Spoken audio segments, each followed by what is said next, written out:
নমস্কার বন্ধুরা, অর্পিতা স্পিরিচুয়াল চ্যানেলে আপনাদের সবাইকে স্বাগত। আজকের আলোচনা করব উদ্ধব গীতা কী এবং তা আমাদের পড়ার প্রয়োজনীয়তাই বা কেন। বন্ধুরা, ভগবান শ্রীকৃষ্ণের সারথি, প্রিয় সখা এবং কাকাতো ভাই ছিলেন উদ্ধব। শ্রীকৃষ্ণ যখন এই পৃথিবী ছেড়ে গোলক ধামে ফিরে যেতে মনস্থ করলেন, তখন তিনি তার সমস্ত ভক্তের মনোকামনা পূর্ণ করেন। কিন্তু উদ্ধব ছিলেন নীরব।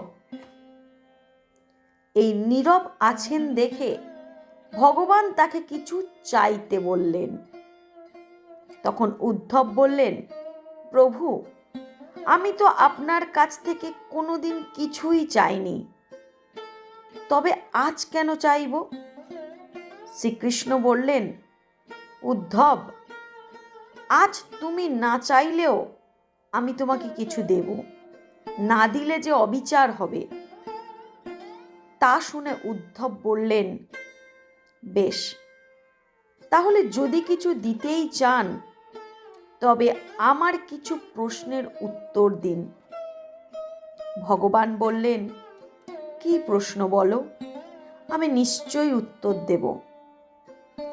ভগবান শ্রীকৃষ্ণ এবং উদ্ধবের এই কথোপকথন এবং শ্রীকৃষ্ণের জীবনের অন্তিম মহা উপদেশ ভাগবত একাদশ স্কন্ধের 7ম অধ্যায় থেকে 29 অধ্যায় পর্যন্ত বর্ণিত আছে। এই 23টি অধ্যায়কে উদ্ধব গীতা বলা হয়। এরপর উদ্ধব প্রশ্ন করা শুরু করলেন।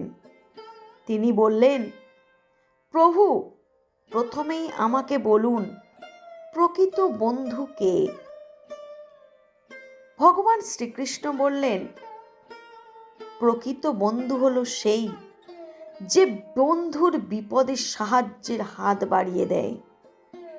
উদ্ধব বললেন, প্রভু, আপনি তো পাণ্ডবদের প্রিয় বন্ধু ছিলেন, আপনি তো দীনবন্ধু। তারা আপনাকে সব বিপদের পরিত্রাতা বলে বিশ্বাস করতেন। আপনি তো শুধু বর্তমান নয়, আপনি জানেন ভবিষ্যতে কি ঘটতে চলেছে। আপনি হলেন একজন মহাজ্ঞানী। আপনি জানেন প্রকৃত ও ঘনিষ্ঠ বন্ধু কে। তাহলে কেন আপনি সেই বন্ধুর মতো কাজ করেননি? কেন আপনি ধর্মরাজকে পাশা খেলা থেকে বিরত করেননি? কেন আপনি খেলার ফল যুধিষ্ঠিরের দিকে ঘুরিয়ে দেননি, যার মাধ্যমে আপনি ধর্মের জয়কে সুনিশ্চিত করতে পারতেন? যখন যুধিষ্ঠির খেলায় নিজ ভাইদের বাজি রেখেছিলেন, তখন কেন তাকে বাধা দেননি?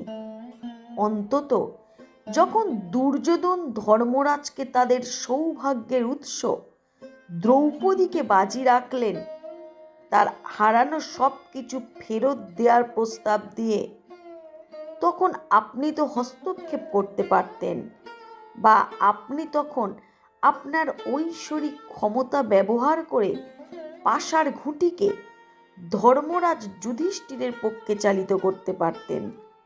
কিন্তু আপনি তা করেননি। পরিবর্তে আপনি কেবল তখনই হস্তক্ষেপ করেছিলেন যখন দ্রৌপদী তার সম্ভ্রম প্রায় হারিয়ে ফেলেছিলেন। এখন আপনি দাবি করছেন যে আপনি বস্ত্র সরবরাহ করে দ্রৌপদীর সম্ভ্রম রক্ষা করেছেন। আপনি কিভাবে এটি দাবি করতে পারেন? একজন পুরুষ তাকে বলপূর্বক কেস ধরে টেনে হিঁচড়ে অপমান করে ভরা সভায় নিয়ে গেল, আর সেখানে ভরা সভায় তার পোশাক খুলে ফেলার চেষ্টাও করা হলো। তারপর একজন মহিলার জন্য আর কি সম্ভ্রম অবশিষ্ট থাকে যা আপনি রক্ষা করেছেন? আপনি সংকটের সময়ে সকলকে সাহায্য করেন, তাই সকলে আপনাকে দীনবন্ধু বলে জানে।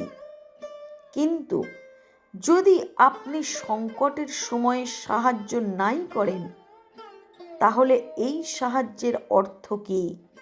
এটা কি ধর্ম? আপনি আপনাদের মিত্রদের পাশে দাঁড়ালে কুরুক্ষেত্র যুদ্ধ আটকে দিতে পারতেন।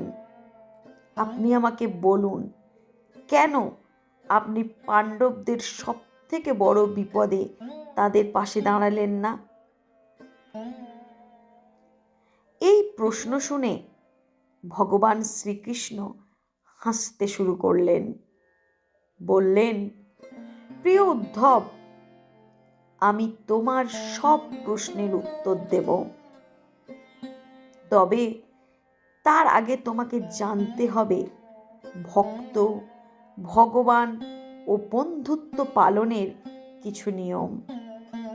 যখন কোনো ভক্ত আমাকে বন্ধু বলে ভাবে, তখন সে মনে করে আমি তার সাথে সর্বদা থাকি। তখন সেই ভক্ত তার সব কাজের সাক্ষী মানে আমাকে। আমাকে সাক্ষী করলে কখনো কোনো ভক্ত কোনো খারাপ কর্ম করতেই পারে না, কারণ আমি তার সাথে সর্বদা থেকে তাকে কুকর্ম থেকে বিরত রাখি। কিন্তু যখন সেই ভক্ত আমার উপর থেকে বিশ্বাস হারিয়ে ফেলে, অহংকারের ফলে আমার সঙ্গ ত্যাগ করে, তখন আমি নিরুপায় হয়ে যাই। আমার থেকে দূরত্ব বাড়ালেই তখন সে পাপ করতে শুরু করে। অহংকারের প্রাচীর তুলে সে তখন আমাকে আড়াল করে রাখে। অসহায়ের মতো দেখা ছাড়া আমার কিছুই যে করার থাকে না উদ্ধব, কারণ মানুষের কর্মের ওপর ভগবানের কোনো অধিকার নেই, আর এটাই জগতের নিয়ম। এই মানুষ স্বাধীন জীব। শুধু মানুষ কেন, জগতের সমস্ত জীবই স্বাধীন। এই পৃথিবীতে যার বিবেক আছে সেই জয়ী হয়। দুর্যোধনের বিবেক ছিল, কিন্তু ধর্মরাজের বিবেক বা বুদ্ধির অভাব ছিল। দুর্যোধনের কাছে প্রচুর অর্থ সম্পদ ছিল, কিন্তু সে পাশা খেলতে জানতো না। সেই কারণেই সে তার মামা শকুনিকে পাশা খেলতে বলেছিল। ধর্মরাজও একইভাবে ভাবতে পারত এবং তার স্থানে আমাকে খেলার প্রস্তাব দিতে পারত, কারণ আমি তার পিস্তুত ভাই। যদি শকুনি আর আমি পাশা খেলাটি খেলতাম, তাহলে কে জিতত বলে তোমার মনে হয়? কিন্তু যুধিষ্ঠির পাশা খেলা সম্পর্কে কোনো কিছুই আমাকে জানায়নি।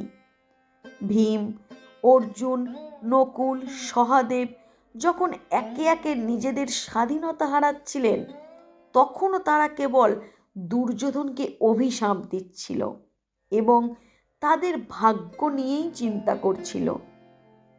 আমাকে একবারের জন্যও স্মরণ করেননি। এমনকি যখন দুঃশাসন তার ভাইয়ের আদেশ পালন করার জন্য দ্রৌপদীর কেস ধরে টেনে নিয়ে যাচ্ছিল ভরা সভায়, সে তখন আমাকে স্মরণ করেনি। সে তার নিজের ক্ষমতার ওপর ভিত্তি করে ভরা সভায় প্রতিবাদ করেছিল। অবশেষে দুঃশাসন যখন তার বস্ত্র হরণ করতে শুরু করে, তখন সে আমাকে স্মরণ করে। আমাকে স্মরণ করা মাত্রই আমি সেখানেই পৌঁছে গেছি এবং তার সম্মানে রক্ষা করেছি। এখানে আমার ভুল কোথায়? এরপর উদ্ধব বললেন, প্রভু, আমি কি আপনাকে আরেকটি প্রশ্ন করতে পারি? শ্রীকৃষ্ণ অনুমতি দিলে উদ্ধব বললেন, এর মানে এই যে যখন আপনাকে ডাকা হবে তখনই আপনি আসবেন। আপনি কি নিজে থেকে সংকটে থাকা মানুষদের সাহায্য করতে, ন্যায় বিচার প্রতিষ্ঠা করতে আসবেন না? শ্রীকৃষ্ণ তখন হেসে বললেন, উদ্ধব, এই পৃথিবীতে প্রত্যেকের জীবন তাদের নিজস্ব কর্মের ওপর ভিত্তি করে চলে। আমি এটি পরিচালনা করি না, আমি এতে হস্তক্ষেপও করি না। আমি কেবল একজন সাক্ষী। আমি তোমার কাছে দাঁড়িয়ে আছি এবং যা কিছু ঘটছে তা কেবল পর্যবেক্ষণ করছি, আর এটাই হলো ঈশ্বরের ধর্ম। উদ্ধব বললেন, তার মানে আপনি চুপ করে দাঁড়িয়ে থাকবেন? আপনাদের সামনে সমস্ত মন্দ কাজ লক্ষ্য করবেন? আমরা যত বেশি পাপ করতে থাকব, আপনি তত বেশি আমাদের লক্ষ্য করতে থাকবেন? আপনি চান আমরা আরও ভুল করি, পাপ জমা করি এবং কষ্ট পাই, তাই না? শ্রীকৃষ্ণ বললেন, উদ্ধব, আমার বক্তব্যের গভীর অর্থ অনুধাবন করো। যখন তুমি বুঝতে পারো যে আমি তোমার পাশে সাক্ষী হিসেবে দাঁড়িয়ে আছি, তখন তুমি কিভাবে কিছু ভুল বা খারাপ করতে পারো? তুমি অবশ্যই কিছু খারাপ করতেই পারো না। কিন্তু যখন তুমি ভুলে যাও এবং ভাবো যে তুমি আমার অজান্তেই কিছু করতে পারো, তখনই তুমি সমস্যায় পড়ো। ধর্মরাজের অজ্ঞতা ছিল। সে ভেবেছিল যে সে আমার অজান্তেই পাশা খেলতে পারবে। যদি ধর্মরাজ বুঝতে পারত যে সব কিছু সাক্ষী রূপে সকলের সাথে সকলের মধ্যে আমি উপস্থিত থাকি, তাহলে কি খেলাটি ভিন্নভাবে শেষ হতো না? উদ্ধব ভক্তিতে মুগ্ধ ও অভিভূত হয়ে গেলেন। তিনি বললেন, কি গভীর দর্শন, কি মহান সত্য। এরপর শ্রীকৃষ্ণ বললেন যে, উদ্ধব, কুরুক্ষেত্রের যুদ্ধে আমি অর্জুনকে যা বলেছিলাম তা ভগবদ্ গীতা নামে খ্যাত হয়েছে। আজ আমি তোমাকে যা বলবো তা উদ্ধব গীতা নামে খ্যাত হবে। তো বন্ধুরা, এই ছিল আজকের উদ্ধব গীতার গভীর তত্ত্ব। আপনাদের কেমন লাগলো আপনারা অবশ্যই কমেন্ট করে জানাবেন, লাইক করবেন, সাবস্ক্রাইব করবেন। নমস্কার।